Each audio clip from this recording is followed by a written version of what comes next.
Today on Idealist, I have some total sleepers that you can actually afford. So buckle up and let's go. There's something super satisfying about having the fastest car on the block without having anyone know it. And that's the exact sort of sugary topping you get with the Saab 92X. No one will, and I mean no one, will ever suspect this weird little hatchback to walk them on the freeway. But even after they get rolled, they still won't even know what this thing is. Saab? The weird Swedish company that makes jets and rebranded Chevys? Except the 92X is no Chevy. It's a Subaru WRX in sheep's clothing. I mean, I think you guys know what I mean. Infinite tuning capabilities, cob port, big turbos, and a constant wheel spin. Or just, leave it stock and keep it reliable, and your weird hatchback Saab will still embarrass a lot of sports cars at the light. But that doesn't sound like much fun. And the best part is that since it's a little uglier, don't tell Trav he thinks they look really good. But it says Saab instead of Subaru. They don't command that super high price that a Rexy does. I was able to find a couple good examples for under 10 grand, but I've seen them for a lot less if you're willing to change the head gaskets. And if you want to know where we find all our ideal deals, well, it's on Auto Tempest, which you can check them all out down here below. I'll link every car that we talk about in this video in the description and the first comment, because I know some people might be calling me out on that Saabaru. It's got a hood scoop and it's not the ultimate sleeper. For those of you who really need something super incognito, there's the Altima V6 from Nissan. Well, hold your hats for a sec. I know, Nissan has, well, let's just say there's a lot of opinions about them. But one thing I think everyone can agree on is that the VQ V6 is a great motor. And guess what? Since Nissan only knows how to be cheap as hell, they stuck that thing in all of their cars, including the super unassuming Nissan Maxima and Altima. What you get is a legendary 350Z acceleration number wrapped in a family sedan. Just be careful if you're in the market for one of these cars. The high mileage wouldn't necessarily worry me. Like I said, there is no question that the VQ engine is amazing. The CVT, on the other hand, which is pretty much what all the normal Nissans have, is sus, as the cool kids would say. Do not buy a Nissan with a CVT that is missing service records. Just trust me, don't. Stay away. Make sure that it has regular service, had the recalls addressed, or make sure that it has a good warranty, because those transmissions, they don't fare too well. Or just, manual swap it. It's actually not that big of a job, and you want to build the ultimate sleeper, right? Well, there you go. Because these are perfect sleeper projects. Not only are they newer, but they're super cheap. Like 3 to 6 grand for a higher mileage one, and still under 10 grand for super clean ones. Talking about all these sleepers got me thinking about a question I wanted to ask you guys. Are you sleeping on investing in yourself? Well, if you are, then you should go subscribe to our sister channel, Ideal Money, because we cover not only how to invest, regardless of how much money you have, or top side hustles that you can start doing right now and start making money today, and much, much more. And with your help, and all you have to do is hit subscribe and invest in yourself, we can hit 100,000 subscribers way faster than anybody thinks. So stop sleeping on yourself and start investing in yourself. Now, back to these cheap sleepers. Okay, let's keep these wheels turning down the racetrack. And I have a soft spot for cars that even enthusiasts sleep on. So what if I told you that there was this manual supercharged car that is really cheap and no one really mentions them, like, ever, because they're made by Saturn? The car we're talking about pretty much is Bigfoot. It's the Ion Redline, and low-key, I love that they exist. Look at this thing. I kind of even dig the design. Chevy used Saturn to experiment with weird stuff, like suicide rear doors and totally unnecessary aero, which gives the Ion its semi-coupe, almost sporty looking weirdness. What matters most for this list, though, is that it comes with a fantastic GetRag 5-speed and the same supercharged 2-liter that you get in the infamous Chevy Cobalt SS, which means, just like the Saabaru that we mentioned before, you can tune them into road monsters super easily. You just treat them like a Cobalt SS, a car that people make like 400 horsepower out of all day. No one will even know it's a fast car. Because who the hell would even think that anything from Saturn would be quick. They were basically only owned by people that bought them because the salesman told them they couldn't afford a Malibu, and high schoolers that were gifted them by their parents or grandparents when they upgraded to a new car. The prices on these things range wildly, but 10 grand will get you an amazingly clean one. Otherwise, roll the dice and get a higher mileage one for less than 3 stacks. Regardless what you spend, it's gonna be cheaper than a comparable Cobalt, and perfect for hooning. So, what are you waiting for? Oh, and if you're enjoying this video so far, hit the like button for the YouTube algorithm, please.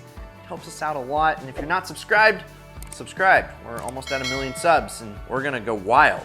Just like how wild this next car is. Because the only thing more startling than being passed by an old Saturn would be, I don't know, something like a Bodie Buick from the 90s.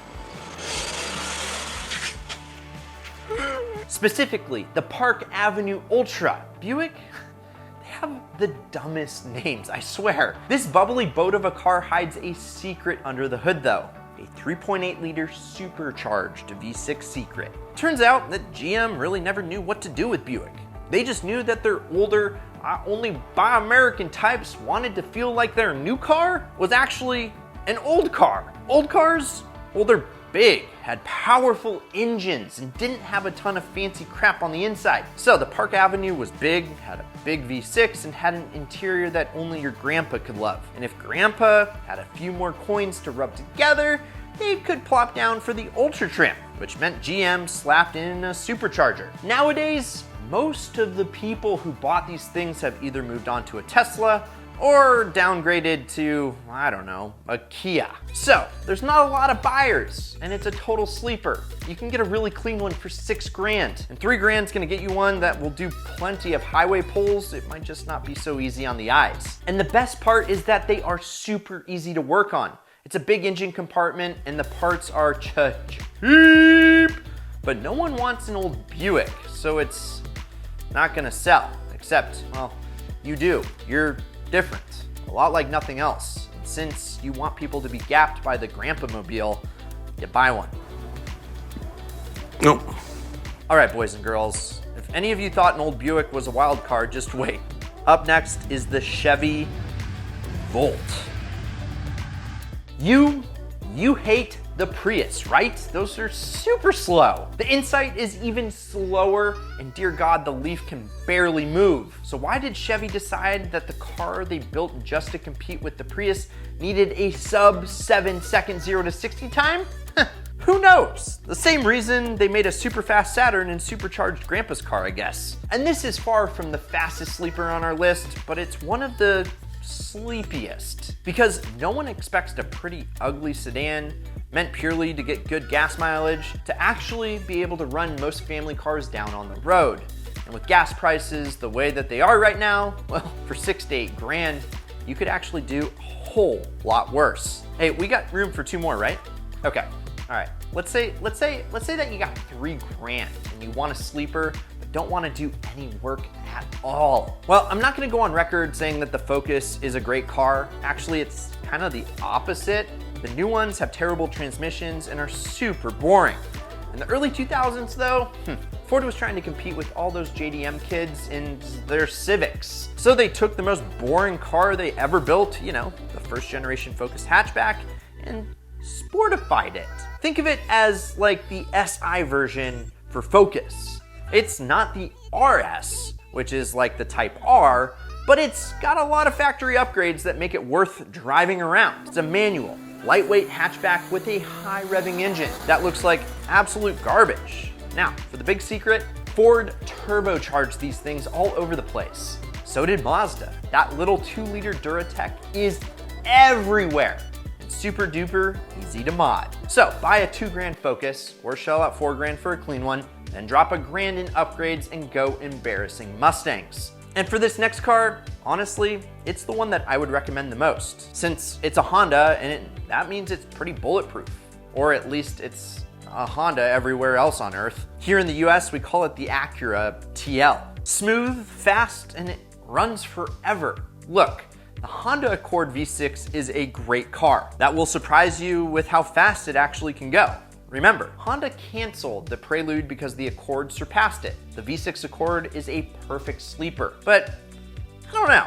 Don't you agree it's a little boring? Instead, get the better looking, but still very unassuming Acura TL. Same engine, still faster than an old Honda should ever be, and weirdly, slightly cheaper than the Accord V6. A high mileage one can be had for as little as $2,000, but I would go for one with less than 150,000 on the clock, just because then you're really gonna be able to just drive it forever without worrying, or dish out a little bit more coin and get one of my absolute favorite sedans ever, the TL Type S. Yes, they are a little more rare, and you can get them with a 6-speed manual, but it's still a great value. It's solid, reliable, fast, and a comfortable sleeper. And if I were to be extremely honest, the TL isn't the idealist. Nah, in my opinion, if you're gonna buy any of these, get the Saabaru. You can't go wrong with the WRX, and the IKEA livery just makes it that much more fun. But what would you do? Let me know in the comments below.